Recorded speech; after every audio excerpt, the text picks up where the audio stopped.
आज हम लोग कामायनी का प्रथम सर्ग आरंभ करने वाले हैं। ठीक है।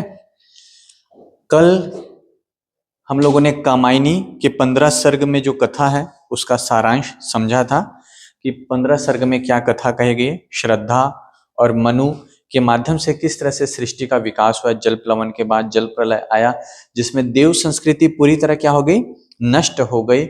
और उस नष्ट होने के बाद मनु के मन में जो चिंताएं हैं, जीवन में जब भी कोई समस्या आती है तो सबसे पहले क्या घेरती है, आपको चिंता घेरती है। तो वो जो मनु की मनोदशा का वर्णन है कामायनी के प्रथम सर्ग अर्थात चिंता सर्ग में किया गया है। ठीक है।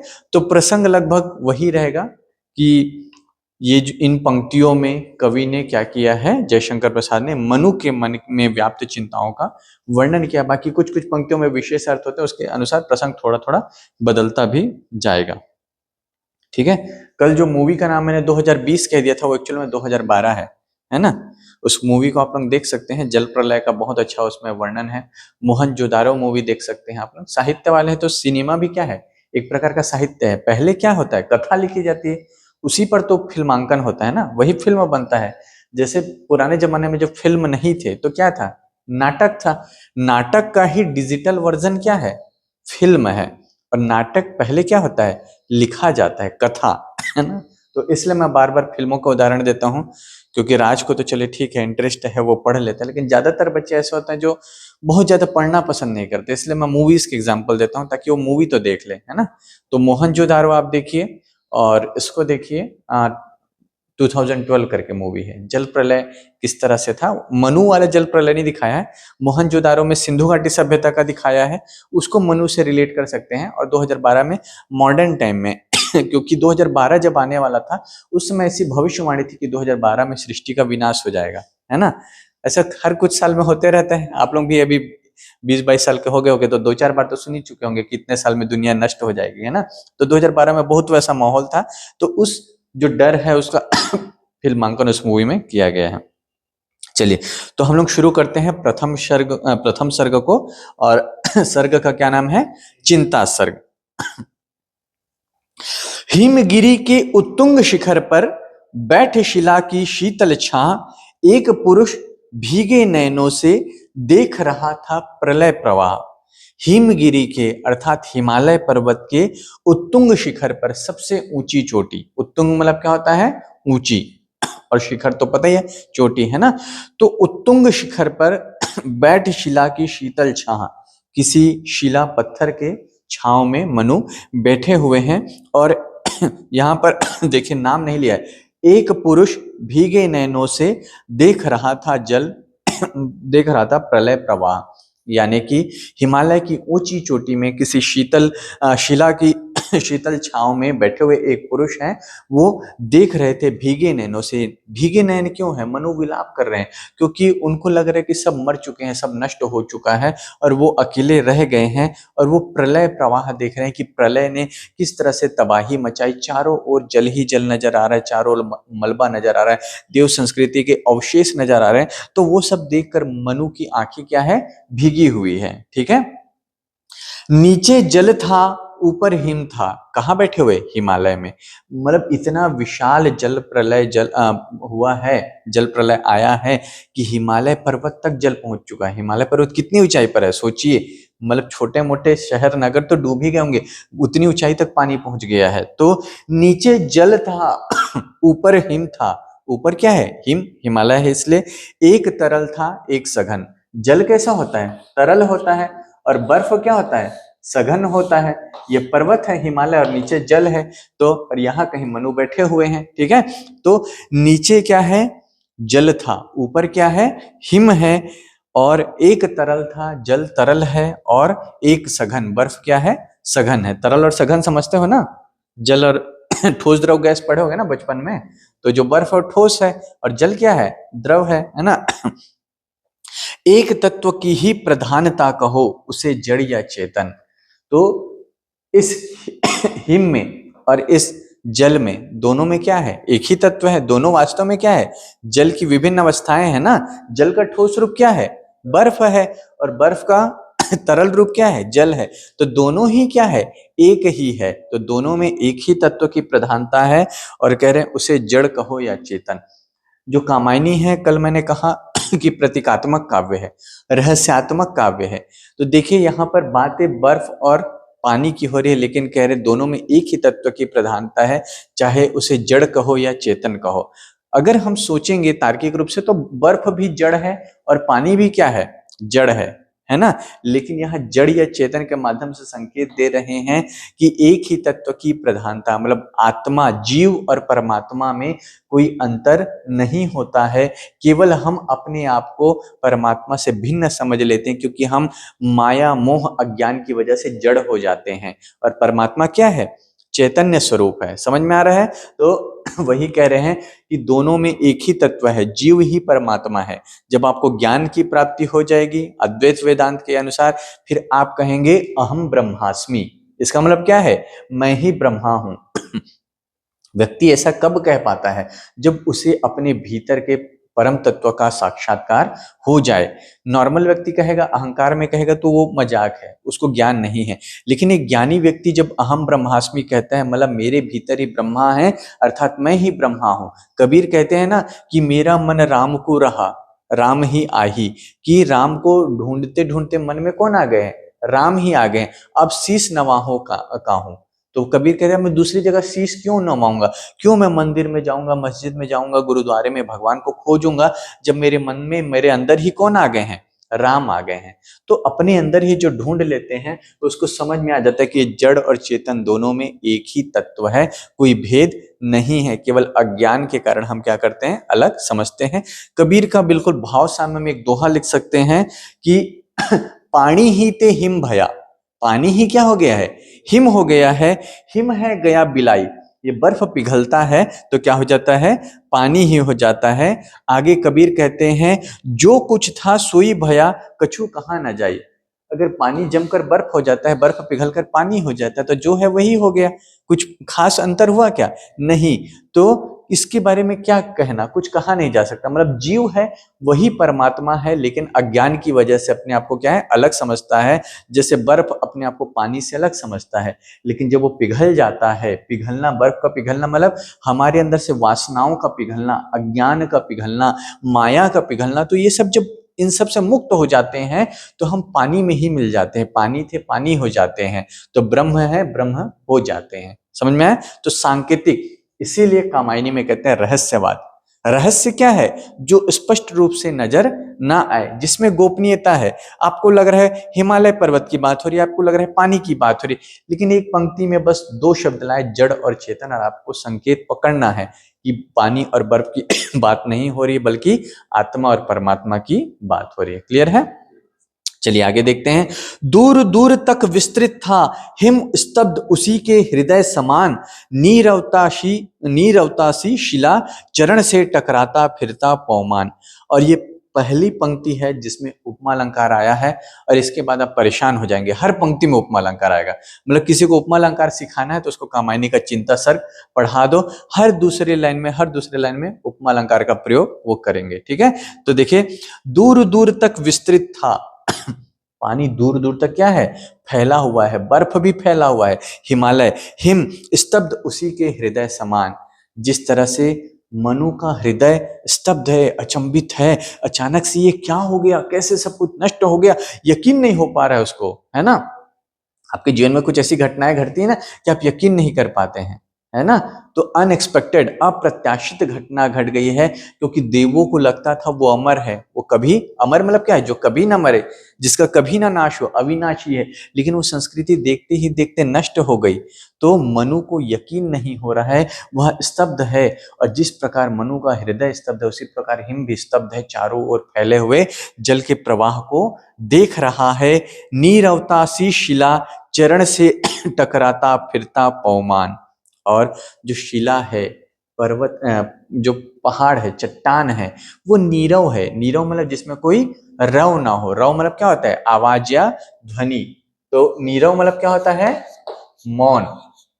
नीरवता सी, तो शिला भी कैसे है, चट्टान वैसे ही क्या रहता है, शांत रहता है। चट्टान आवाज करता है क्या, लेकिन कवि यहाँ पर क्या कह रहे हैं कि वातावरण पूरा क्या है, शांत है, स्तब्ध है ना। और आगे कह रहे हैं कि चरण से टकराता फिरता पवमान, चरणों से हिमालय पर्वत के निचले हिस्से से कौन टकरा रहा है, पवन टकरा रहा है, लेकिन वह हवा भी क्या है, आवाज नहीं कर रहा है ना।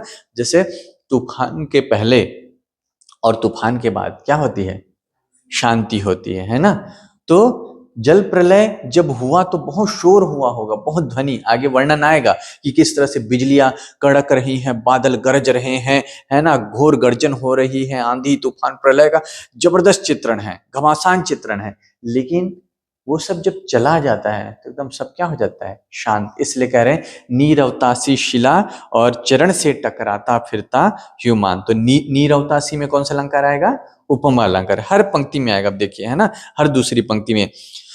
और हृदय समान, हृदय के समान कहा है, इसमें भी कौन सा अलंकार आएगा, उपमा। समानता जहां होगी, तुलना जहां होगी, ठीक है। तरुण तपस्वी सा, फिर देखिए फिर से उपमा, तरुण तपस्वी सा, किसी युवा तपस्वी के समान वह बैठा साधन करता सुर शमशान। तो किसी युवा तपस्वी के समान मनु बैठा हुआ है और साधन करता सुर शमशान, देवताओं के, सुर मतलब यहाँ देवता, देवताओं के शमशान में बैठा हुआ है।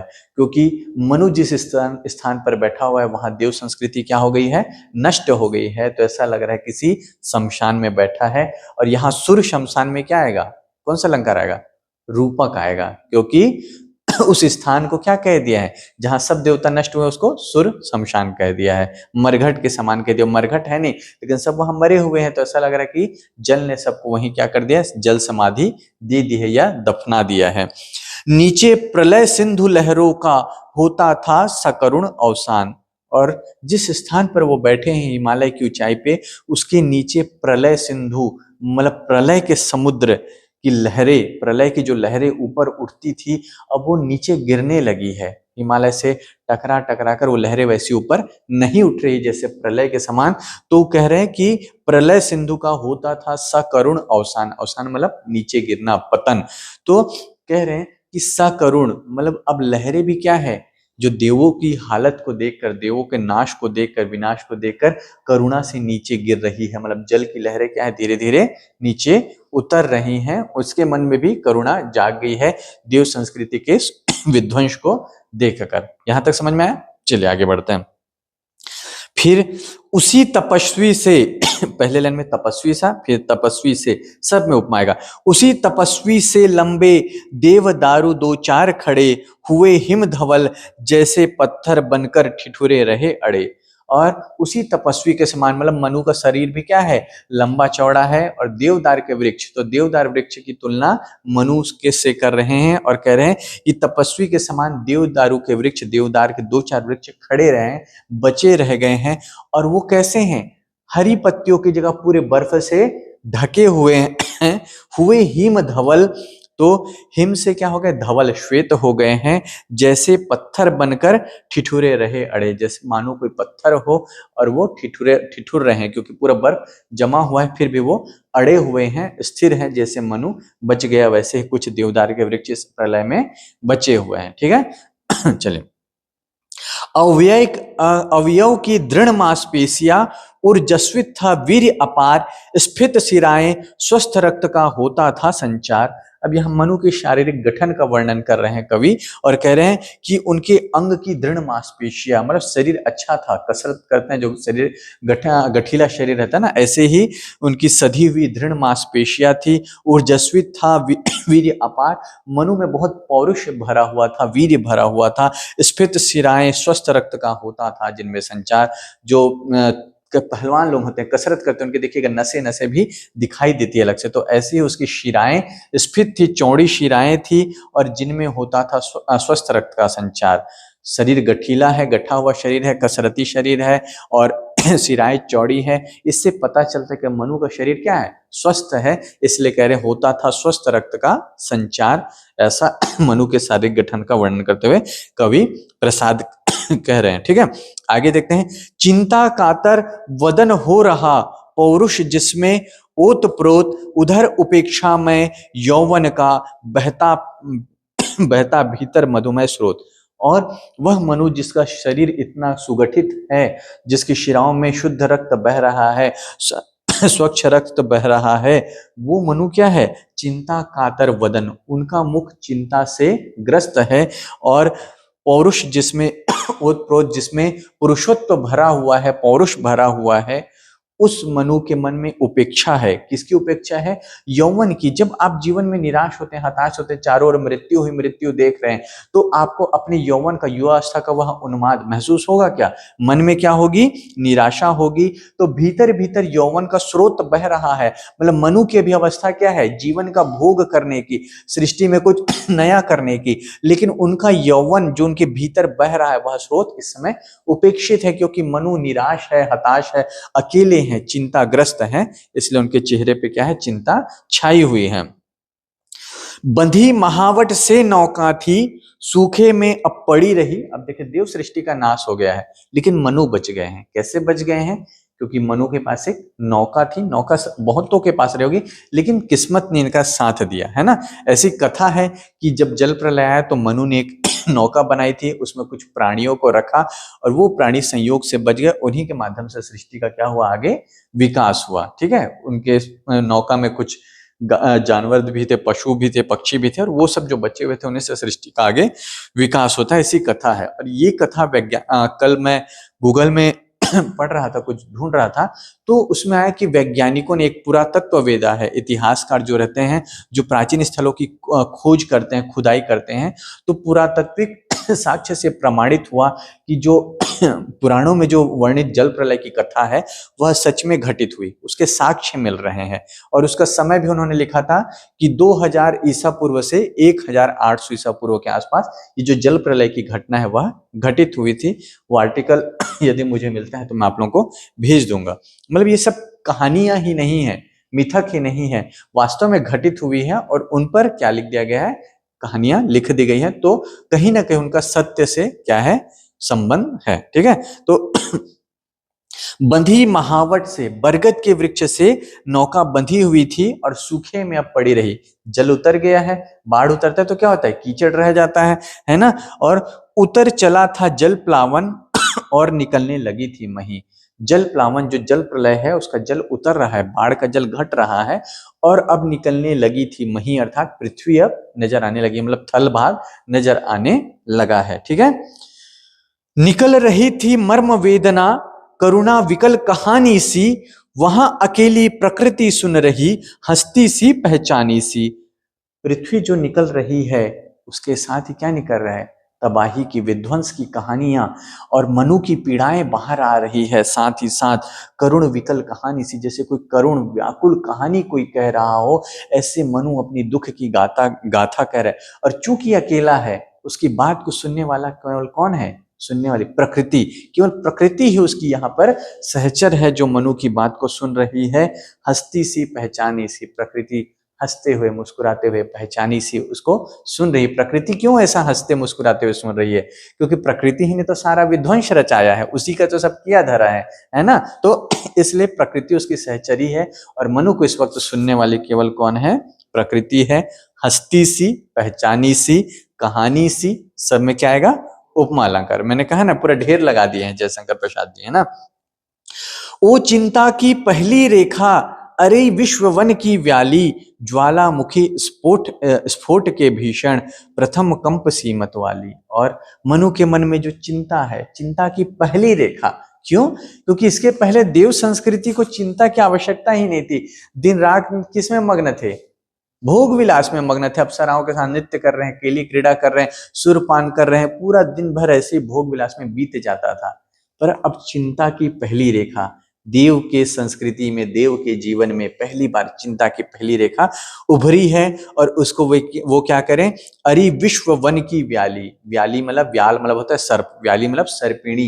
तो जैसे कोई सर्प लपेट ले किसी को, ऐसे ही विश्व वन की विश्व की चिंता रूपी सर्पिणी ने मनु को क्या कर लिया है, लपेट लिया है, जकड़ लिया है और ज्वालामुखी स्फोट के भीषण प्रथम कंप सी मतवाली, जैसे ज्वालामुखी का विस्फोट हो, बहुत भीषण विस्फोट हो और पृथ्वी उससे कांप जाए, ऐसे ही कंपन किसमें है, मनु के हृदय में है और पूरे संसार में व्याप्त है। यहाँ विश्व वन की व्याली में क्या आएगा, जो चिंता है उसको क्या कह दिया, विश्व वन की व्याली, रूपक अलंकार है ना, विश्व वन की सर्पिणी कह दिया चिंता को, क्योंकि चिंता पूरे संसार किससे ग्रस्त है, चिंता से ग्रस्त।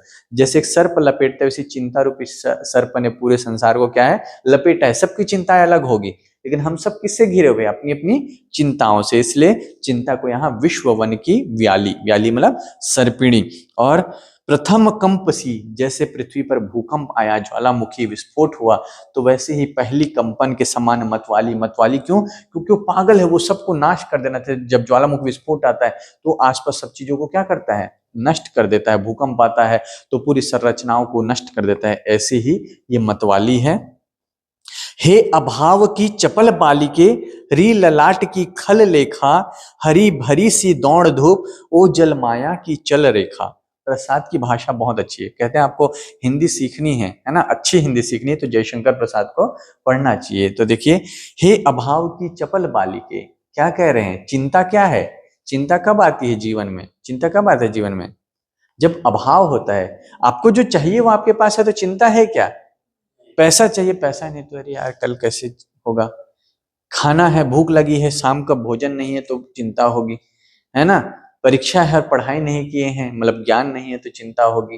तो अभाव की चपल बालिके, जीवन में जब भी कोई अभाव होगा, कोई चीज की कमी महसूस होगी, ज्ञान की, पैसा की, साधन की, वहां किसका जन्म होगा, चिंता का। इसलिए चिंता को किसकी बालिका कहा है, अभाव की चपल बालिका। और कैसी बालिका, चंचल बालिका, शांत नहीं रहेगी चिंता, ऐसा नहीं कि आई है तो आपके मन में चुपचाप पड़ी रहेगी, आपको टेंशन देगी, अरे क्या करेगा तेरा, क्या होगा, इंसान सोच सोच के पागल हो जाता है ना। तो अभाव की चपल बालिके, अब फिर चिंता के लिए कौन सा अलंकार आएगा, रूपक अलंकार, क्योंकि उसको अभाव की चपल बालिका यहाँ कवि प्रसाद जी ने कहा है। और कहा है री ललाट की खल लेखा, माथे पर लिखी हुई खल लेखा, खल मतलब बुरी, है ना, बुरी लकीर है। चिंता क्या है, अच्छी लकीर है क्या, अगर आपके जीवन में चिंता है तो वो क्या है, खलनायक है, वो आपके जीवन को क्या करेगी, नुकसान पहुंचाएगी, है ना, आपकी क्षमताओं को नुकसान पहुंचाएगी। हरी भरी सी दौड़ धूप, ओ जल माया की चल रेखा। और चपल बालिका है, शांत तो बैठेगी नहीं, तो आपको क्या कराएगी, दौड़ धूप कराएगी। चिंता होगा तभी तो आप कुछ करेंगे ना। परीक्षा में कब पढ़ते हैं, टाइम टेबल आता है, टेंशन होता है, अरे यार साल भर तो नहीं पढ़े हैं, अरे ये वाला तो देखा ही नहीं है ना। फिर क्या होता है, हरी भरी सी दौड़ धूप, मतलब चिंता भी जरूरी है जीवन में। यदि चिंता नहीं होगी तो आप कैसे करेंगे। सोचिए आप अंबानी के घर में पैदा हुए हैं, है ना, ये टाटा बिरला के घर में पैदा हुए हैं, करोड़ों करोड़ों की जायदाद है, तो आपको टेंशन होगा क्या। जो मध्यवर्गीय टेंशन है कि पढ़ना है, क्यों पढ़ रहे हो, क्यों नौकरी कर रहे चाहते हो, क्योंकि चिंता है कि आगे का भविष्य क्या होगा। माता पिता ने जैसे तैसे बड़ा तो कर दिया, लेकिन हम अपना जीवन कैसे निर्वाह करेंगे। मेरे पिताजी की एक लाइन मेरे जीवन में पूरा मोटिवेशन का काम करती थी। मेरे पिताजी कहते थे, बेटा मेरी सरकारी नौकरी है, मेरे को पेंशन मिलेगा, तू अपना देख ले तेरे को क्या करना है। तो वो एक बात मेरे लिए चिंता की रेखा थी, है ना, क्योंकि मुझे पता था पिताजी की लाइफ सेट है, रिटायरमेंट के बाद भी इतना मिलेगा कि मम्मी और पापा आराम से रह लेंगे। लेकिन पिताजी कहते थे, मेरे पास जमीन जायदाद नहीं है, ना ही तो कोई ऐसी प्रॉपर्टी है कि तेरा लाइफ सेट हो जाएगा कि तू जीवन भर खा सकेगा। मिडिल क्लास आदमी है, तेरे को अपनी जिंदगी बनाना है तो खुद मेहनत करनी पड़ेगी, है ना। तो वो जो चिंता है जो मेरे पिताजी ने मुझे दी थी उपहार के तौर पर, उपहार इसलिए क्योंकि उसी की वजह से मैं जीवन में यहाँ पहुंचा। वो अगर कहते कि नहीं पढ़ना लिखना जरूरी नहीं ये सब, तो मैं नहीं कर पाता। उन्होंने शुरू से एक प्रेशर दिया था मुझे कि अपने लाइफ को खुद बनाना है, ठीक है। इसलिए हरी भरी सी दौड़ धूप, ये सारी दौड़ धूप इंसान किस लिए करता है, चिंता की वजह से ही करता है। ओ जल माया की चल रेखा, जैसे जल माया मतलब इसको कहते हैं ऑप्टिकल इल्यूजन नहीं कहना चाहिए, मिराज कहते हैं। मरीचिका हिंदी शब्द है, मरीचिका, है ना। कुछ चीजें मैं इंग्लिश मीडियम में ही पढ़ा हूं तो मुझे वो हिंदी में याद आने में समय लगता है। तो आप लोगों ने रेगिस्तान तो में नहीं देखा होगा, लेकिन गर्मी में जब आप जाते हैं बाइक चलाते हुए तो आप देखते हैं, आपको ऐसा लगता है कि वहां पर पानी है, ऐसा अनुभव किया आप लोगों ने, पानी का प्रतिबिंब नजर आता है। लेकिन जब वहां पर पास पहुंचते हैं तो वहां पानी नहीं रहता है, है ना। रेगिस्तान में ये बहुत होता है। तो रेगिस्तान में जो जीव रहते हैं उनको पानी की परछाई नजर आती है, दौड़ कर जाते हैं और वहां पहुंचते तो पानी नहीं है। तो उसी को यहाँ कवि ने मरीचिका को क्या कहा है, जल माया। जल माया की चल रेखा, मतलब चिंता क्या करती है, आपको आगे बढ़ाती है, कुछ करने के लिए प्रेरित करती है। और आप सोचते हैं कि यहाँ पर जाऊंगा तो मुझे कुछ मिल पाएगा, उसका समाधान मिल पाएगा, लेकिन जब आप वहां पहुंचते हैं तो पता चलता है वहां कोई समाधान नहीं है। तो चिंता हमको चंचल रखती है, खुद भी चंचल है, दौड़ धूप कराती है और जल माया की तरह है, आगे आगे बढ़ाती चलती है, जब तक हम वास्तव में कोई समाधान नहीं ढूंढ लेते। समझ में आया? ठीक। कुछ कुछ पंक्तियां गहरी है, उसको थोड़ा सा ध्यान देना। अच्छी बात यह है कि वीडियो रिकॉर्ड हो रहा है तो दोबारा सुन लेंगे, है ना। इस ग्रह कक्षा की हलचल री तरल गरल की लघु लहरी, जरा अमर जीवन की और न कुछ सुनने वाली बहरी। चिंता के बारे में कह रहे हैं कि इस ग्रह कक्षा की हलचल, तुम क्या हो, हलचल हो, जो ग्रहों में हलचल उत्पन्न करता है ना। ग्रहों मतलब हमारे जीवन की दशाओं में हलचल उत्पन्न करता है। री तरल गरल की लघु लहरी, और क्या कह रहे हैं, गरल मतलब क्या होता है, विष, जहर, है ना।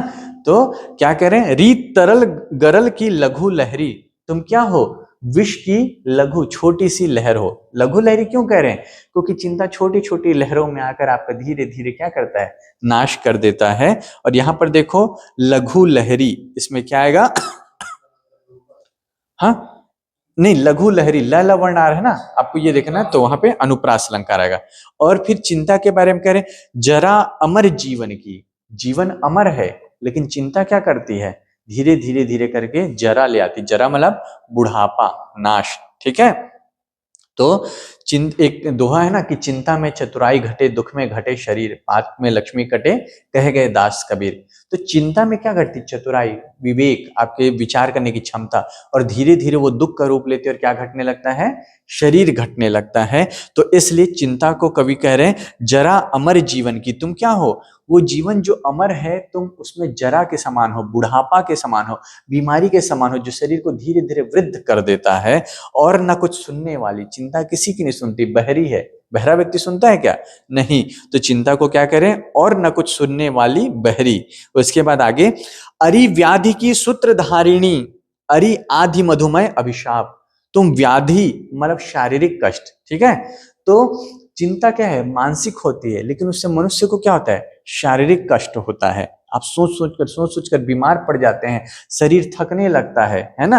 मनुष्य किससे पहले बूढ़ा होता है, मन से पहले बूढ़ा होता है ना। कुछ लोग देखिएगा युवा अवस्था में भी ऐसे कंधे झुके रहेंगे, एकदम डल से रहेंगे, तो वो लोग चिंताग्रस्त है, जीवन की समस्या है। मतलब युवा अवस्था में भी आपको बुढ़ापा ला सकता है, कौन, चिंता। तो वो व्याधि की सूत्रधारिणी है, व्याधि उसकी वजह से आती है।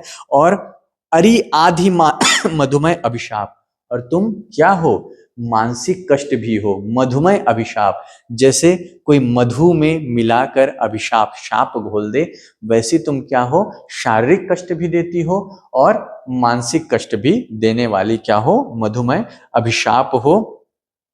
हृदय गगन में धूम केतु सी, पूर्ण सृष्टि में सुंदर पाप। हृदय गगन में, कौन सा अलंकार आएगा, रूपक अलंकार। हृदय को क्या कह दिया है, गगन कह दिया है। और देखिए, मैं धूम केतु सी, किसके समान, धूम केतु के समान। कौन सा अलंकार, उपमा अलंकार। देखिए चार पांच पंक्तियों में प्रसाद ने दो अलंकार डाल दिए।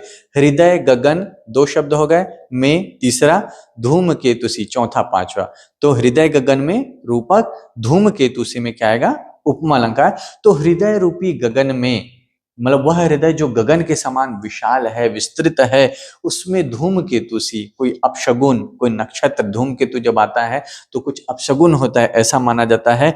पुण्य सृष्टि में सुंदर पाप, यह सृष्टि जो पुण्य है ना, पवित्रता का प्रतीक है, उसमें सुंदर पाप के समान हो। थोड़ी देर पहले ऊपर बोला मधुमय अभिशाप, अभिशाप कभी मधुर होता है, लेकिन यहाँ कह रहे हैं मधुमय अभिशाप, मतलब चिंता में क्या है, सकारात्मकता भी है, वो मनुष्य को क्या करता है, प्रेरित भी करता है, लेकिन उसमें यह भी है कि वह अधिक हो जाए, मनुष्य उसका समाधान ना ढूंढ पाए तो अभिशाप हो जाता है। सुंदर पाप के समान है वह, है ना, कोई पाप जो देखने में कैसा लगे, सुंदर लगे, ऐसा। आगे देखिए, कह रहे मनन करावेगी तू कितना, उस निश्चिंत जाति का जीव, अमर मरेगा क्या, तू कितनी गहरी डाल रही है नींव। और इन पंक्तियों में प्रसंग मनु की चिंता व्यक्त नहीं हो रही, कवि सीधा सीधा चिंता को संबोधित कर रहे हैं, है ना। तो यह मनु चिंता को संबोधित कर रहे हैं, करे मनन करावेगी तू कितना। चिंता होता है तो आप क्या करते हैं, सोचने लगते हैं बार बार बार बार, है ना। उस निश्चिंत जाति का जीव, और प्रसाद कह रहे हैं वह जीव जो निश्चिंत जाति का था, जिसको चिंता ने कभी घेरा नहीं, जो भोग विलास में लिप्त रहता था, उससे तू कितना मनन कराएगी, उसको कितना टेंशन देगी, यह कह रहे हैं। वो कितना सोच रहा है ना। उस निश्चिंत जाति का जीव अर्थात सूर्य जाति को तुम सोचने पर मजबूर कर रही हो। अमर मरेगा क्या, और इसके मन में क्या है, अमर है वह मर जाएगा क्या। क्योंकि देव स्वयं को क्या समझते थे, अमर समझते थे। लेकिन ऐसा विनाश हुआ कि देव सृष्टि नष्ट हो गई, तो अमर जाति के जीव में क्या हो गया, यह डर आ गया, यह भाव आ गया कि वह मर तो नहीं जाएगा। तू कितनी गहरी डाल रही है नींव, कह रहे हैं तुम कितनी गहराई से नींव डाल रही हो अपनी चिंता की, है ना। कि वो अमर व्यक्ति के मन में भी, जैसे हमने राम की शक्ति पूजा पढ़ते समय पढ़ा था, स्थिर राघवेंद्र को हिला रहा फिर संशय। वो राघवेंद्र जो कभी ना हुआ रिपुदल आक्रांत, रिपुदम में आक्रांत, जो कभी शत्रुओं का दमन करते करते आक्रांत नहीं हुआ, उसके मन में क्या आ गया, संशय आ गया। वैसे ही अमर मरेगा जीव, है ना। तो वह जीव जो अमर है उसके मन में क्या आ गया, अमर मरेगा क्या, क्या अमर जो अमर है वह भी मर जाएगा क्या। कितनी गहरी डाल रही नींव। उसी चिंता ने राम को हिला दिया था, उसी चिंता ने किसको हिला दिया, मनु को हिला दिया। तो ये चिंता देखिए जरा, है ना। आगे देखते हैं, आह घिरेगी हृदय लहलहे खेतों पर, कर का घन सी छिपे रहेगी अंतरतम में तू सबके निगूढ़ धन सी। और कह रहे हैं जैसे लहलहे खेतों में, हरे भरे खेतों में अचानक से क्या होता है, तुषारपात होता है, ओले गिरते हैं और फसल क्या हो जाती है, बर्बाद हो जाती है, नष्ट हो जाती है। वैसे ही कर का घन सी में कौन सा अलंकार आएगा, उपमा अलंकार। पूरी प्रैक्टिस हो रही है ना, देखिए इसके बाद तो उपमा आप लोग कभी नहीं भूलेंगे, इतनी बार उपमा अलंकार का प्रयोग हुआ है ना। तो हरे भरे खेतों में, लहलहाते खेतों में जैसे तुषारापात हो, क्या ओले गिरे और फसल पूरी नष्ट हो जाए, खड़ी खड़ी फसल नष्ट हो जाए, ऐसे ही तुम क्या करती हो, छिपे रहेगी अंतरतम में। सबके हृदय में रहती है चिंता, लेकिन छिपी रहती है। अनुकूल परिस्थिति आने पर क्या होती है, वो प्रकट होती है। तो सबके तू निगूढ़ धन सी, जैसे कोई छिपाया हुआ धन हो, गुप्त धन हो, ऐसे ही चिंता हम सबके मन में क्या है, छिपी रहती है। और अनुकूल अवसर पाते ही वो क्या हो जाती है, प्रकट हो जाती है। और जैसे खेतों की फसल को तुषार ओले नष्ट कर देते हैं, ऐसे ही ये मनुष्य के जीवन को क्या करती है, नष्ट कर देती है। आगे करे हैं, बुद्धि मनीषा मति आशा चिंता तेरे हैं कितने नाम, अरे पाप है तू जा चल जहां नहीं कुछ तेरा काम। कह रहे हैं कि बुद्धि मनीषा मति आशा चिंता, ये सब किसके नाम है, चिंता के नाम है। क्योंकि व्यक्ति अपनी बुद्धि को दौड़ाता है, विचार करता है, जब चिंता आती है तो मति विवेक का प्रयोग करता है, मन में आशा आती है, मन में निराशा आती है, चिंता आती है। तो इसलिए कह रहे हैं कि चिंते है तेरे कितने नाम, ये सब तेरे नाम है। मतलब चिंता के आने से ये सब क्या होते हैं, सक्रिय हो जाते हैं। अरे पाप है तू, और कवि यहाँ पर कह रहे हैं अरे पाप है तू, तू क्या है, पाप है, चल जा चल यहां से नहीं तेरा यहाँ कुछ काम, तुम यहाँ से चले जाओ, यहाँ तुम्हारा कुछ काम नहीं। क्योंकि जब तक रहोगी मेरा मस्तिष्क सही तरीके से सोच नहीं पाएगा, मैं कुछ निर्णय नहीं ले पाऊंगा। विस्मृति आ अवसाद घेर ले नीरवते। अब छायावाद पर एक आरोप लगाया जाता है, वह आरोप है पलायनवाद का, बहुत बड़ा आरोप है कि छायावाद के कवि जीवन में जब भी समस्याएं आती है तो पलायन कर जाना चाहते हैं। पलायन कर जाना मतलब वहां से दूर चले जाना चाहते हैं, भाग जाना चाहते हैं। तो ये प्रसाद की एक पंक्ति है कि ले चल मेरे नाविक मुझको भुलावा देकर धीरे धीरे, हे नाविक मुझे भुलावा देकर धीरे धीरे ले जाओ। तो कहते हो जीवन के समस्याओं से भागते हैं। अब यहाँ पे भी देखिए वो पलायनवाद की थोड़ी सी झलक आपको मिलने वाली है कि जब चिंता आ गई तो फिर मनु की जो प्रतिक्रिया है, देखिए क्या कह रहे हैं, विस्मृति आ अवसाद घेर ले।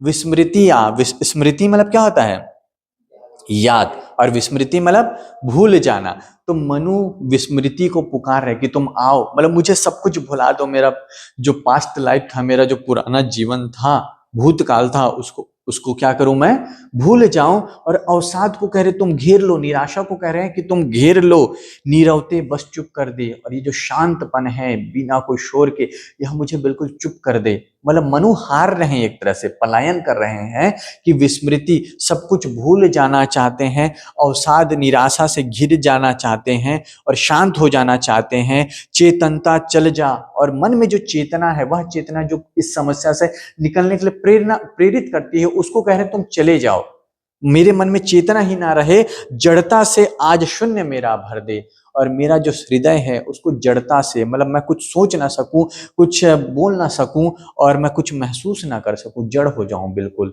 यह एक तरह से क्या है, पलायन है। वह आत्मसमर्पण कर रहे हैं समस्या के आगे, विस्मृति, सब कुछ भूल जाना चाह रहे हैं, कुछ सोचना नहीं चाह रहे हैं। यहाँ पर छायावाद पर जो एक आरोप है पलायनवाद का, वह नजर आता है, इसको आप लक्षित कर सकते हैं। ठीक है, आगे देखते हैं फिर। चिंता करता हूं मैं जितनी उस अतीत की, उस सुख की, उतनी ही अनंत में बनती जाती रेखाएं दुख की। क्यों विस्मृति चाहते हैं प्रसाद, है ना? कभी कभी भूल जाना अच्छा होता है जीवन में, है ना? भूल जाने से क्या होता है, जो चीज आपको पीड़ा देती है, आप उस चीज से क्या होते हैं, मुक्ति पाते हैं। तो प्रसाद कह रहे हैं, सॉरी, मनु कह रहे हैं कि चिंता करता हूं जितनी उस अतीत की, उस पुराने जीवन की, उस भूतकाल की मैं जितनी चिंता करता हूं, उसके बारे में मैं सोचता हूं, उस सुख की जो मैंने भोगा है, उतनी ही अनंत में बनती जाती रेखाएं दुख की, उतनी ही दुख की रेखाएं उभरती जाती है।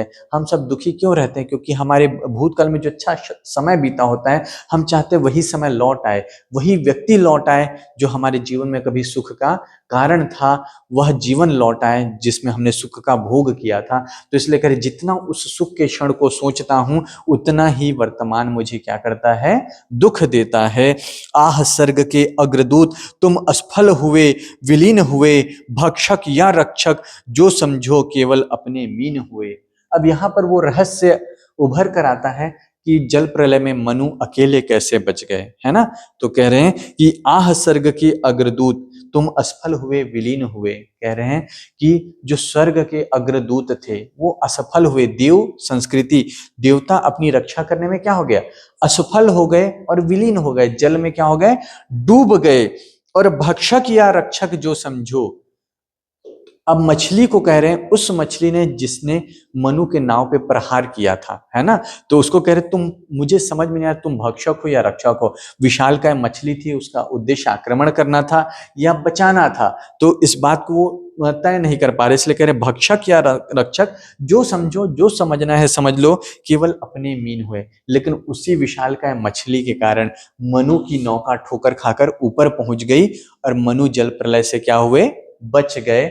तो हो सकता है वह जो मछली है उनका भक्षण करने आ रही हो, लेकिन उसी की वजह से वह सब उस जल प्रलय से बचकर एक सुरक्षित स्थान, ऊंचे स्थान पर पहुंच गए। समझ में आया? चलिए आगे देखते हैं। अरी आंधियों बिजली की दीवा रात्रि तेरा नर्तन, उसी वासना की उपासना वह तेरा प्रत्यावर्तन।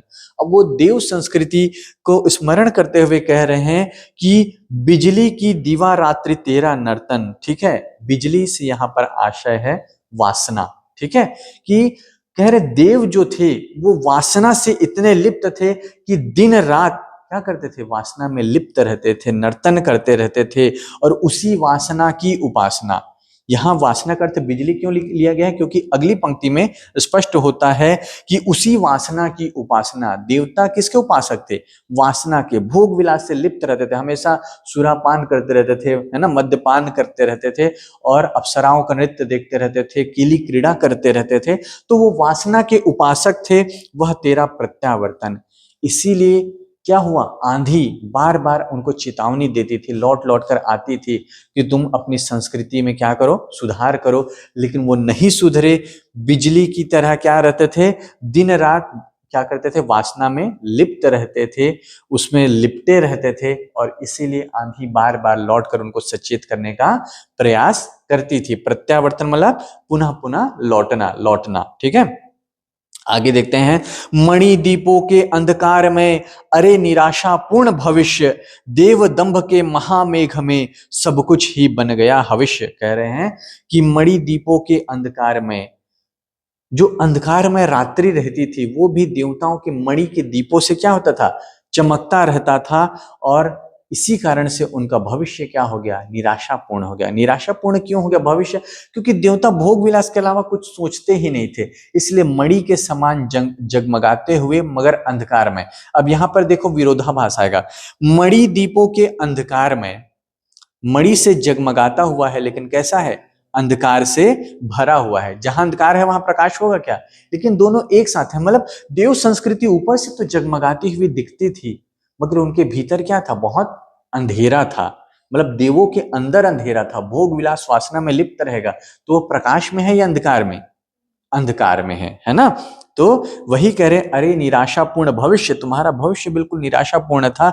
देवदंभ के महा मेघ में सब कुछ ही बन गया भविष्य। कह रहे हैं कि देवता जो दंभ थे, अहंकारी थे, देवताओं को लगता था वो कभी नष्ट नहीं हो सकते, पराजित नहीं हो सकते, कभी वृद्ध नहीं हो सकते, कभी वो बूढ़े नहीं होंगे, कभी मरेंगे नहीं। तो उनको एक दंभ था, घमंड था। तो कह रहे हैं उनके घमंड के महायज्ञ में, जिस प्रकार यज्ञ में आहुति दी जाती है, सब कुछ ही बन गया हविष्य। हविष्य मतलब हवन सामग्री, हवन में जो भी डालते हैं वह क्या कहलाता है, हविष्य कहलाता है। तो कह रहे हैं कि देवताओं का दंभ अहंकार इतना बढ़ गया कि पूरी जो संस्कृति है वही हविष्य बन गई। मतलब पूरी देव संस्कृति उसमें क्या हो गई, आहुति में चढ़ गई। जैसे यज्ञ में आहुति देते हैं ऐसी देव संस्कृति पूरी उस घमंड के महायज्ञ में, है ना। तो देवदंभ के महामेध में, इसमें क्या होगा, रूपक अलंकार होगा। उनके देवताओं के दंभ को किसका रूप दिया है, महामेध, है ना। आगे देखते हैं, अरे अमरता के चमकीले पुतलो, तेरे वे जयनाद कांप रहे हैं आज प्रतिध्वनि बनकर, मानो दीन विषाद। और कह रहे हैं कि अमरता के चमकीले पुतलो, देवताओं को पुतला कह दिया है। और किसके चमकीले पुतले, अमरता के। मतलब ऐसा लगता था देवों में खूब चमक धमक, खूब सज धज कर श्रृंगार विंगार करके रहते थे। और अमरता के चमकीले पुतले मतलब अमरता के वो प्रतीक थे। और वो जयनाद मतलब हमेशा नाद करते रहते थे कि हम देवता है, हम ये हैं, वो है, परम शक्तिशाली है, हमारा कभी नाश नहीं हो सकता। तो उनकी जो नाद की प्रतिध्वनि है, स्वयं की जय जयकार की जो प्रतिध्वनि है, कांप रहे हैं आज प्रतिध्वनि, वो आवाजें गूंज रही है। कैसे, मानो दीन विषाद, मानो कोई रो रहा हो, कोई दीनता पूर्वक चित्कार कर रहा हो। तो पहले वो जयकार, है ना, हुंकार टाइप लगता था, लेकिन अभी ऐसा क्या लग रहा है, दीन विषाद, कोई करुणा से दीनता पूर्वक रो रहा हो, दुख पूर्वक रो रहा हो, ऐसी वो ध्वनि लगते हैं। प्रकृति रही दुर्जय पराजित हम सब थे, भूले मद में भोले थे, हाँ तिरते थे सब केवल विलासिता के नद में। तो प्रकृति दुर्जय रही, प्रकृति को जीता नहीं जा सकता। लेकिन देवों में इतना अहंकार हो गया था कि वो प्रकृति को क्या समझने लगे, वो उनकी दास है, प्रकृति पर विजय करने की, प्राप्त करने की कोशिश करने लगे। दुर्जय अपराजित प्रकृति थी, पराजित हम सब थे, लेकिन क्या किया इन्होंने, प्रकृति को भी कुछ नहीं समझा अपने दंभ के आगे। और कह रहे हैं कि भोले थे हम, मूर्ख थे, है ना, और बुद्धि नहीं थी, हाँ तिरते थे सब विलासिता की नदी में। हम विलासिता की नदी में क्या करते थे, तैरते रहते थे। यह भूल गए थे कि प्रकृति हमसे ऊपर है, हमसे शक्तिशाली है। प्रकृति की इन्होंने अवहेलना की, इसी कारण से क्या हुआ, प्रकृति का प्रकोप इन पर टूट पड़ा। जैसे कल मैंने एक गांव का उदाहरण दिया जो बाढ़ में बह गया। तो बार बार कुछ गांवों में त्रासदी क्यों आ रही, क्योंकि हम प्रकृति को चुनौती दे रहे हैं। उन स्थानों पर बांध बना रहे हैं जो भूकंप की दृष्टि से क्या है, सक्रिय जोन कहलाते हैं ना, जिनमें भूकंप आने की संभावना प्रबल है, वहां बड़े बड़े बांध बनाए जा रहे हैं। ऐसे जगहों पे हम मानव बस्तियां बसा रहे हैं जो नदी के किनारे का क्षेत्र है, जहां बाढ़ आने की संभावना है। एक प्रकार से प्रकृति को चुनौती दे रहे हैं। तो प्रकृति क्या करेगी, बाढ़ आएगा, केदारनाथ जैसे डूब गया था, अभी पराली गांव डूब गया उत्तरकाशी में। ऐसी घटनाएं हो रही है, कुछ नगरियां डूब रही हैं, कुछ द्वीप डूबने के कगार पर आ गए हैं, क्योंकि हमने विकास के कारण क्या किया, विकास की दौड़ में प्रकृति को बार बार अवहेलना किया है, उसको इग्नोर किया है। इसी कारण से प्राकृतिक आपदाएं पिछले कुछ सालों में ज्यादा बढ़ गई है। ठीक है, वे सब डूबे, डूबा उनका विभव, बन गया परावार, उमड़ रहा है देव सुखों पर, जलधि का नाद अपार। तो देव का सारा वैभव, सारा ऐश्वर्य, उनकी सारी नगरी, सारी सृष्टि, जो कुछ भी रचना की थी, वो सब डूब गया है, बन गया पारावार। सब डूब कर क्या बन गया है, सागर बन गया है, सागर का ही हिस्सा बन गया है। उमड़ रहा है देव सुखों पर, दुख जलधि का नाद अपार। और देवताओं का जो सुख था उस पर क्या है, जलधि अर्थात सागर की गर्जना उमड़ रही है, मतलब सागर गरज गरज कर देवताओं की नगरी, देवताओं की सृष्टि पर गर्जना करते हुए उमड़ रहा है, फैल रहा है। क्लियर है, समझ में आया? चलिए आगे देखते हैं। वह उन्मत्त विलास हुआ क्या, स्वप्न रहा या छलना थी, देव सृष्टि की सुख विभावरी ताराओं की कलना थी। कह रहे हैं वह उन्मत्त विलास हुआ क्या, तुम तो भोग विलास में उन्मत्त रहते थे, पागल थे, उन्मादी थे, क्या हुआ, आखिर कहाँ गए सब, ऐसा प्रश्न कर रहे हैं। स्वप्न रहा या छलना थी, वह सच में था या कोई सपना या कोई छलना, मतलब कोई भ्रम था मन का। जैसे जीवन में कुछ घटनाएं ऐसी घटती हैं जिसके बारे में आप सोचते हैं तो आपको यकीन नहीं होता क्या सच में ऐसा हुआ था, है ना। तो वही है कि जब आज चारों ओर प्रलय के दृश्य नजर आ रहे हैं, देव संस्कृति के अवशेष नजर आ रहे हैं, पूरी नगरी डूब गई है, सभ्यता डूब गई है, तो फिर कह रहे हैं कि वो स्वप्न था या छलना था, वो सच में वो सुख का समय था या कोई स्वप्न था या कोई भ्रम था जो सच में हुआ नहीं और मुझे लग रहा है कि ऐसा हुआ था। देव सृष्टि की सुख विभावरी, और यहां पर देखो देव सृष्टि, देव संस्कृति की सुख विभावरी, सुख की रात्रि, सृष्टि को क्या करें, सुख विभावरी, रूपक अलंकार होगा, है ना। तो उनकी जो सुख की रात्रि ताराओं की कलना थी, जिस प्रकार तारे चमकते हैं, है ना, और फिर लुप्त हो जाते हैं सुबह होते ही, वैसे ही कह रहे हैं कि क्या देवों के संसार में जो सुख था वो रात के तारा थे क्या, जो केवल रात में ही चमकते हैं और सुबह होते ही गायब हो जाते हैं, तो वो हकीकत में नहीं थे क्या, ऐसा वो प्रश्न कर रहे हैं। ठीक है, आगे देखिए। चलते थे सुरभित अंचल से, जीवन के मधुमय निश्वास, कोलाहल में मुखरित होता देव जाति का सुख विश्वास। और चलते थे सुरभित अंचल से, जब वो चलते थे तो ऐसा लगता था खुशबू चल रही हो, मतलब इतने इत्र लगाते थे, सजाते थे अपने आप को फूल पुष्प से, इत्र से, सुगंध से, कि उनके चलने पर ऐसा लगता था मानो खुशबू चल रही हो, है ना। जीवन के मधुमय निश्वास, और उनके जीवन का जो श्वास वो छोड़ते थे तो कितनी अच्छी सुगंध आती थी, वो जीवन की खुशबू थी, मतलब उनकी जो श्वास थी वो जीवन की खुशबू थी, चलने से ऐसा लगता था कि खुशबूदार हवा चल रही हो। ऐसा ही कुछ पंक्तियां ये भाव समय में आप लिख सकते हैं। अंधा युग में, जब अंधा युग में पूरे कौरव वंश का विनाश हो जाता है, तो कौरव का जो राजभवन सूना होता है, उन सूने भवन को देखकर धर्मवीर भारती कहते हैं, जिनके इन रत्न जटित फरसों पर कौरव वधुए मंथर मंथर गति से सुरभित पवन तरंगों सी चलती थी। आज जो ये राजभवन सूना पड़ा हुआ है, जो फर्श है वो रत्नों से जड़े हुए हैं, इन रत्न जटित फर्शों पर कुछ दिन पहले, महाभारत के युद्ध के पहले, इन्हीं फर्शों पर कौन चलती थी, कौरव वधुए। कैसे चलती थी, मंथर मंथर गति से, धीमी धीमी गति से, सुरभित पवन तरंगों सी चलती थी। चलती थी तो ऐसा लगता था कि पवन खुशबूदार हवा का झोंका चल रहा हो। और यही कह रहे हैं कि चलते थे सुरभित अंचल से, एक जैसी पंक्ति है लगभग, तो भाव साम्य में आप लिख सकते हैं, चलते थे सुरभित अंचल से, जीवन के मधुमय निश्वास, कोलाहल में मुखरित होता देव जाति का सुख विश्वास। और इतनी हलचल, भोग विलास, गाना बजाना, नृत्य, सब कुछ चलता रहता था कि देव जाति का जो सुख है, वो सुख में विश्वास, जो अटल विश्वास है, वो कोलाहल के माध्यम से, मतलब हमेशा शोर रहता था। देखिए अभी क्या है, नीरवता, कोई आवाज नहीं है, और पहले क्या था, कोलाहल था। तो देव संस्कृति में हमेशा उत्सव का, नृत्य का, नाच गाने का माहौल रहता था। ठीक है, आगे।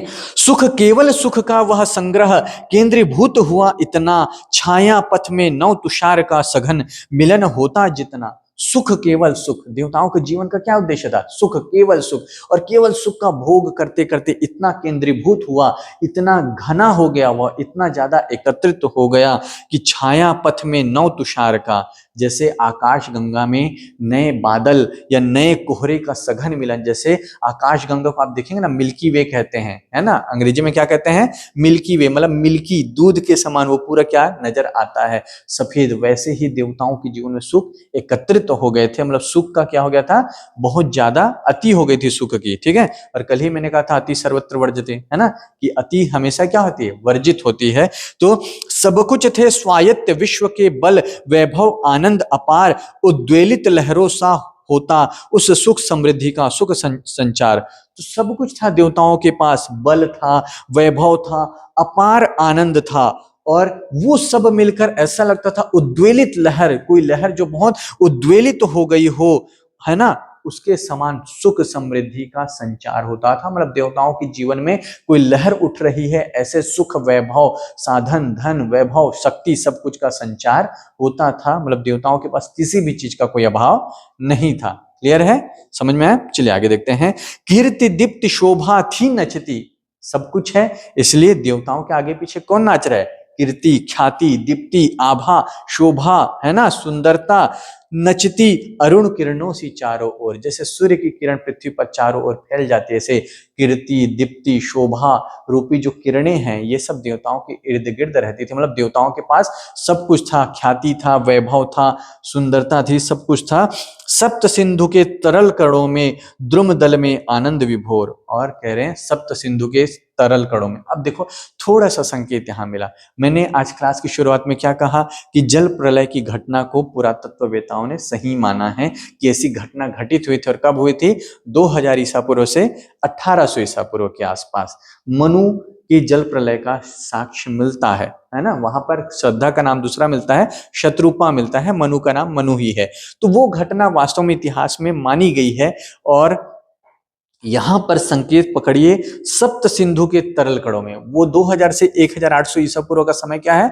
सप्त सिंधु, सिंधु घाटी सभ्यता का भी समय वही है। तो यहां पर प्रसाद कह रहे हैं कि सप्त सिंधु मतलब 7 नदी, सिंधु यहाँ सागर होता है लेकिन हम मानेंगे कि वो 7 नदियों का देश था, प्रदेश था। तो सप्त सिंधु के तरल कणों में मतलब 7 नदियों में द्रुम दल में, वहां के वनों में, जंगलों में, बागों में आनंद विभोर होकर ये जो देव जाति है वो क्या करती थी? घूमती रहती थी। तो उनका क्या हो गया? विनाश हो गया। तो यहाँ प्रसाद ने खुद कह दिया है कि ये जो कथा है वो कहाँ की है? सप्त सिंधु क्षेत्र के हैं। उस क्षेत्र में ये जो देव जाति है वो तरल कणों में अर्थात नदियों में, द्रुम दलों में अर्थात वनों में आनंद विभोर होकर विचरण किया करते थे। ठीक है, समझ में आया यहां तक? चलिए थोड़ा सा और करते हैं। शक्ति रही हाँ शक्ति, प्रकृति थी पदतल में विनम विश्रांत। देवताओं के पास शक्ति का कोई अभाव नहीं था। तो शक्ति, हाँ शक्ति थी उनके, कहाँ थी? पद में, चरणों के नीचे रहती थी, तल में विनम्र विश्रांत, जैसे थकी हुई हो, आराम कर रही हो, ऐसी शक्ति भी मतलब उनके आगे क्या थी? फीकी थी, कमजोर थी। मतलब देवता पूरी तरह से शक्ति संपन्न थे। कपती धरणी उन चरणों से होकर प्रतिदिन ही आक्रांत, और जो धरती है वो देवताओं की शक्ति को देखकर कांपती थी, है ना। हमने राम की शक्ति पूजा में पढ़ा, जब रावण के सैनिक पहले दिन के बाद युद्ध से लौट रहे थे तो राक्षस पदतल पृथ्वी टलमल, राक्षसों के पद की ध्वनि से पृथ्वी क्या हो रही है? कांप रही है। ऐसे ही देवता भी अपने अहंकार में थे, इतने शक्तिमान थे कि कांपती थी धरणी, पृथ्वी उनकी शक्ति को देखकर प्रतिदिन कांपती थी, आक्रांत। मतलब प्रतिदिन वो धरती पर, पृथ्वी पर, प्रकृति पर विजय पाने का क्या करते थे? पराक्रम करते थे या प्रयास करते थे। स्वयं देव थे हम सब तो फिर क्यों ना विशृंखल होती सृष्टि। हम ही देव है, संसार के निर्माता है, सर्वशक्तिमान है, तो क्यों ना विशृंखल, मर्यादाहीन क्यों नहीं होगी सृष्टि, है ना। अरे अचानक हुई इसी से कड़ी आपदाओं की वृष्टि। और जब कोई विशृंखल हो जाता है, मर्यादाहीन हो जाता है, अपनी सीमाओं को भूल जाता है, तो उसी क्षण उस पर क्या होता है? आपदाओं की वृष्टि, वृष्टि यानी वर्षा, है ना। और उसमें रामधारी सिंह दिनकर कहते हैं रश्मि रथी में कि जब नाश मनुज पर छाता है पहले विवेक मर जाता है। तो जब आपका विवेक मर जाए, अहंकार का राज हो जाए आपके मस्तिष्क पर, तो समझ लीजिए कि आपका बुरा वक्त आने वाला है। ठीक है, गया सभी कुछ गया, मधुरतम सुर बालाओं का श्रृंगार, उषा ज्योत्सना सा यौवन स्मित मधुप सदृश निश्चिंत विहार। गया, सब कुछ गया, अहंकार इतना बढ़ गया कि सब कुछ क्या हो गया? चला गया। मधुरतम सुर बालाओं का, जो देव बालाएं हैं, अप्सराएं हैं, उनका श्रृंगार चला गया। क्यों श्रृंगार चला गया? क्योंकि जीवन ही चला गया, कुछ भी नहीं बचा। उषा ज्योत्सना सा, सुबह की चांदनी। अब यहाँ देखो, उषा मतलब क्या होता है? सुबह, और चांदनी कब आती है? रात में। लेकिन यहाँ कह रहे हैं कि सुबह की चांदनी, मतलब सुबह की जो किरण है वो चांदनी के समान शीतलता प्रदान करती थी। ऐसा क्या था उन बालाओं का? सुर बालाओं का, देव बालाओं का यौवन था कि वो सूर्य के समान प्रकाशवान था, लेकिन उनका सौंदर्य मन को शीतलता प्रदान करता था। इसलिए यहाँ कवि ने कहा है उषा ज्योत्सना सा यौवन स्मित, उनकी यौवन की जो मुस्कान थी, उनके चेहरे की मुस्कान थी, उसको देखकर ऐसा लगता था कि सूरज की किरणें बिखर रही हो, लेकिन साथ में चांदनी के समान शीतलता प्रदान कर रही हो। इसलिए उनकी यौवन का स्मित उषा ज्योत सनासा, तो यहाँ पर भी उपमा अलंकार होगा। और मधुप सदृश निश्चिंत विहार, और इन सुर बालाओं जिनके यौवन स्मित किसके समान था, सुबह की चांदनी के समान शीतल था, उसके आगे पीछे देवता मधुप अर्थात भौरे के समान आसपास उनके भटका करते थे, उनके साथ विहार किया करते थे, निश्चिंत होकर बिना किसी चिंता के। भरी वासना सरिता का वह कैसा मदमत्त प्रवाह, प्रलय जलधि में संगम जिसका देख हृदय उठा करा। भरी वासना सरिता का वह, वासना सरिता कौन सा अलंकार, रूपक अलंकार। वासना की नदी, उस वासना की नदी में ऐसे मदमत्त होकर बहते थे देव, भोग विलास में ऐसे लिप्त होते थे देव कि प्रलय जलधि में संगम जिसका देख, कि जब प्रलय का सागर उठा और उससे वासना का जो सागर है, वासना की जो नदी है, नदी चलकर कहाँ मिलती है, सागर में। तो यहाँ कवि कह रहे हैं कि वासना, देवों की वासना रूपी नदी जब प्रलय के सागर में मिली तो इस तरह से मिली कि उसे देखकर हृदय कराह उठा। जैसे सागर में मिलते ही नदी का अस्तित्व क्या हो जाता है, समाप्त हो जाता है, ऐसे ही प्रलय सागर से जब देवताओं का वासना रूपी नदी मिली तो उसका अस्तित्व विलीन हो गया और उसको देखकर हृदय कराह उठा। इस पे बहुत अच्छा शेर लिखा है बशीर बद्र ने कि बड़े लोगों से मिलने में जरा फासला रखना, जहां दरिया समंदर से मिलता है दरिया नहीं रहता, है ना। कि जब भी बड़े लोगों से मिलो तो थोड़ा फासला रखना, क्योंकि जब दरिया, नदी जो है उस समुद्र से मिलता है तो नदी नहीं रह जाता, उस समुद्र, मतलब समुद्र सब कुछ क्या होता है, निगल जाता है। मतलब बशीर बद्र कहना चाह रहे हैं यदि किसी बड़े व्यक्ति के साथ चलो तो अपने अस्तित्व को विलीन मत कर दो। फोर्थ सेमेस्टर में कविता पढ़ोगे, नदी के द्वीप, हम नदी के द्वीप है, स्थिर है समर्पण हमारा, है ना, किंतु क्या कहते हैं, हम रेत नहीं है, रेत होना बहना है, कि हम रेत हो जाएंगे तो बह जाएंगे, और बह जाएंगे तो हम द्वीप रह जाएंगे क्या। तो कहते हैं कि हम नदी की सत्ता को स्वीकार करते हैं, लेकिन हम फिर भी क्या है, स्वतंत्र अस्तित्व है हमारा द्वीप के रूप में। लेकिन ये जो देव संस्कृति का वासना रूपी नदी है, वो जब प्रलय के समुद्र से मिला तो ऐसा दृश्य उत्पन्न हुआ जिसे देखने वाले क्या हुए, कराह उठे पीड़ा से, करुणा से। ठीक है, तो आज की क्लास को यहीं समाप्त करते हैं।